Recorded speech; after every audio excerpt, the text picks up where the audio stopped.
You know now, Mike, if I'm Jeff George right now, my mindset is, listen, forget about the score. Let's just put a drive together and get a touchdown. I mean, if we get lucky, we move it. But let's just go get one. I'm focusing on one score right now. And heaven forbid somebody else drops a pass. His helmet's liable to pop off.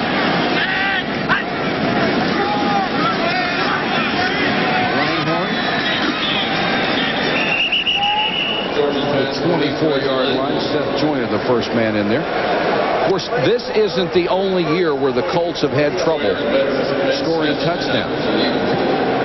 Since 1990, they are the second worst in the league, behind only New England, averaging 13.3 points a game. George on the run. Terry Cash hangs on to this one. May have a first down at the sideline. And a little applause coming from the crowd of 45,000. These people haven't quit, you know? No, not at all. They're still there. And, you know, I like the fact that the Colts, with 10 minutes to go in the game, are going to a hurry-up. You know, this is something that Ted has brought back from Buffalo. They haven't really used it a lot, but it's a good chance to take a look at it as a part of his offense.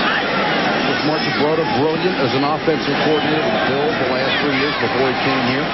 Dawkins with a short catch. We'll get about 7 yards out of it. Mark Broda, an outstanding offensive mind, but you can't do much if you don't have the horses. No. All the plans in the world don't work. Of course, in Buffalo, he had the horses. Pressure on Jeff George. Scooped it. Over. Across the 40 to 45-yard line.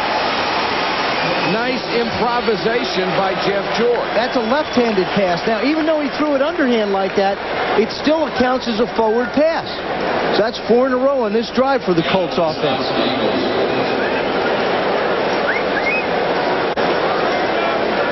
First down, Colts. 8:45 to go in the game. George throwing short. Langhorne making a spin move, getting some more out of it. Boy, you got to like Reggie Langhorne. He's my kind of football. Absolutely. He gives you everything he's got. That time, Jeff George read Ben Smith coming on the blitz, right where Reggie Langhorne was, winds up turning around, making a play, picking up extra yardage. He's a clutch receiver with excellent hands, and he's as tough as a $3 steak.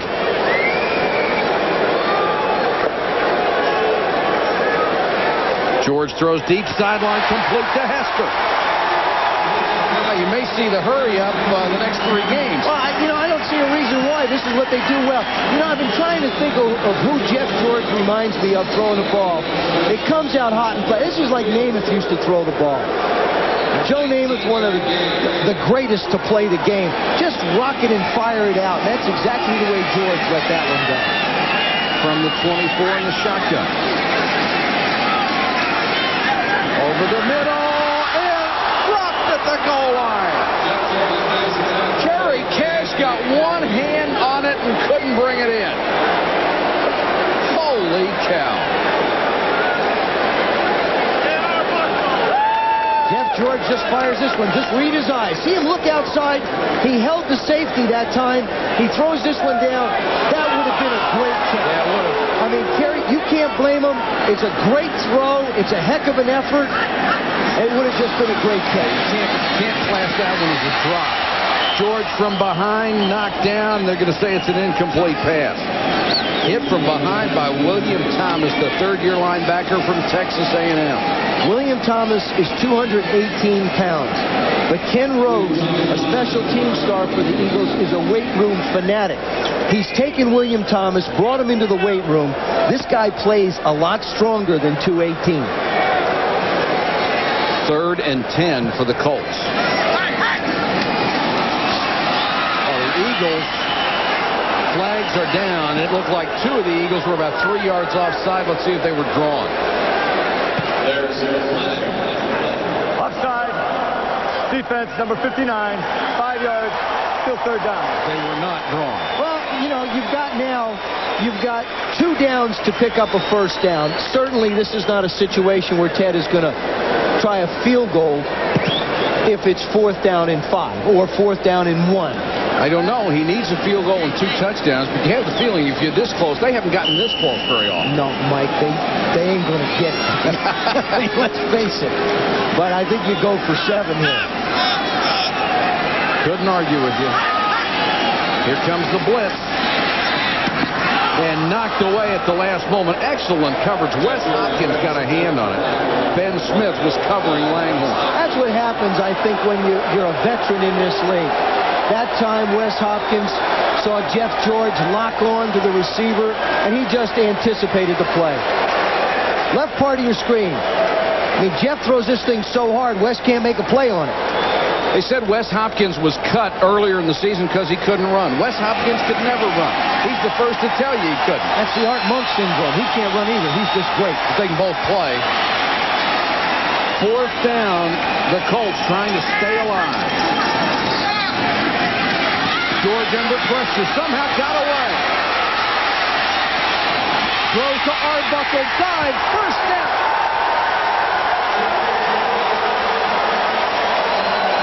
You gotta love it.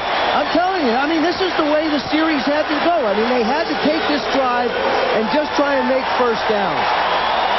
All this is heart by Jeff George. He stands in there. Thomas has got him. Switches hands with the ball. Still trying to buy help and just strong arms it up the field.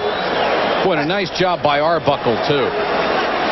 So a fresh series of downs with 6:49 left to go in the game. They need to score and score in a hurry. George to the end zone. Incomplete. Dawkins had a man all over him. And Dawkins wants an interference call. He's not going to get it. Mark McMillan, who gives up about 7 inches. I gotta believe that's the matchup you're looking for. 5'7" versus 6'4". Dawkins going to the corner. I mean, it's close enough for a no call, but there's another one where you got to make a play. 2nd and 10 for the Colts. I'd wear that match out up. Yeah. They step to the right side. McMillan backing off. On the draw to Potts. No dice. Andy Harmon has made some big plays, makes the stop. The crowd didn't like the call. I don't mind. Not a bit. You've been throwing. I like that. Maybe you pop it through like I said before. You still got 2 downs to try, and actually you get to the 3 and pick up a first down. 3rd and 9. This is taking a lot of time off the clock. Short fumble to snap from center. The Eagles have it. Oh, man. It just clanked off his hands. Byron Evans recovers. The drive is over. It's still 20-3. Loudermilk, the center on the left, Jeff George, the quarterback on the right, and they fouled up the center exchange, turned the ball over, and then they had words when they left the field. This is the exchange. Looks like Kurt snapped it a little bit early. The reason I say that is no one else on the line was moving. Now here's the conversation coming off the field. This is just frustration.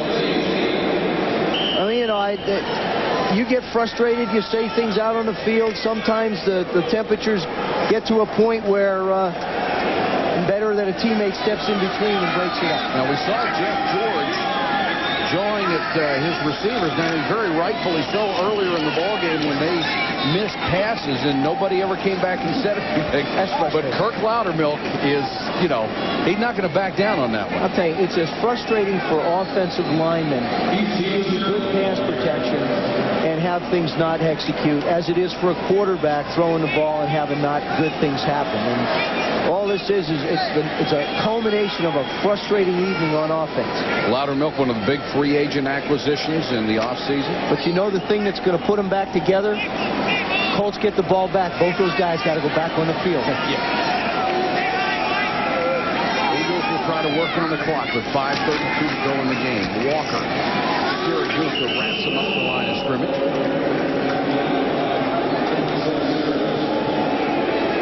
About 45,000 on hand here at the Hoosier Dome, and our Budweiser storyline. Jeff George, 203 yards passing. Not a big night for Bubby Brister either. 210. Herschel Walker, the all-around player. Turnovers, Indianapolis has committed 3, but the big story, the Colts working on 21 straight quarters without an offensive touchdown.